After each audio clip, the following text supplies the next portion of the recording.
আমি তো কাল রাতে বাসন মাজিনি, তাই সকালেই বাসনের পাহাড় চোখে পড়ল। এই ঠান্ডায় মাজতে ইচ্ছা করছিল না, কিন্তু কি করব বলো, উপায় তো নেই। তারপর ভাবলাম আজ মাংসটা পুরনোভাবে করব। আজ কোনো কিছু আর বাটাবাটি করে রান্নাটা করব না। ওই যে মনে আছে পুরনো দিনের বিয়ে বাড়িতে যেইভাবে মাংস রান্না করতো, ঠিক অমনভাবে করব। পুরনো দিনের বিয়েবাড়িতে তো আর মিক্সি ছিল না, আর অত মশলা তারা তো আর পাটায় বাটতো না। সব হামলদিস্তাতে থেতো করে তারপর রান্না করত। আজও আমি তাই ভেবেছি, আমিও আমার ছোট্ট হামলদিস্তাতে বেটে মাংস রান্না করব। তাই পেঁয়াজগুলো সব কটা ছুলে ধুয়ে নিয়েছি, তারপর একটু কুচি কুচি করে নিচ্ছি। খুব একটা কুচি করছি না, ছোট ছোট করে আর কি কেটে নিচ্ছি।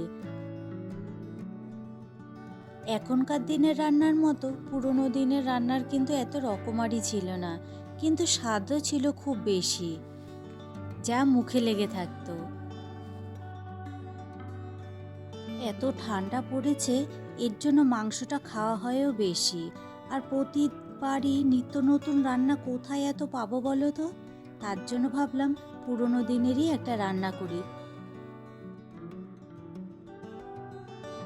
মাংস রান্নায় আলুটা একটু বেশি দেব।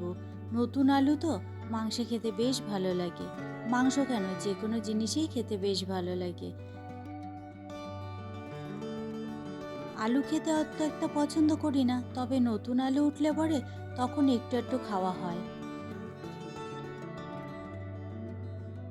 গল্প করতে করতে এখানে আমার কিন্তু কাটাকাটি পুরোটাই কমপ্লিট হয়ে গেছে। চলো এবারে রান্নাটা চাপিয়ে দিই।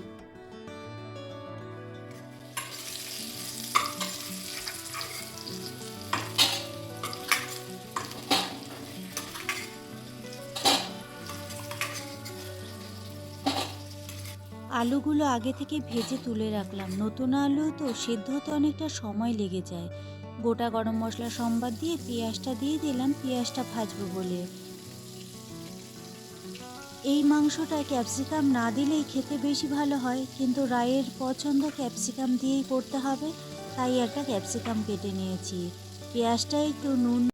ভিডিওটা যদি পুরো দেখতে চাও তা আমার চ্যানেলে আপলোড করা হয়ে গেছে, চাইলে দেখে আসতে পারো। আর যদি ভালো লেগে থাকে তাহলে প্লিজ একটা লাইক, একটা কমেন্ট আর সাবস্ক্রাইব করে আমার পাশে থেকো।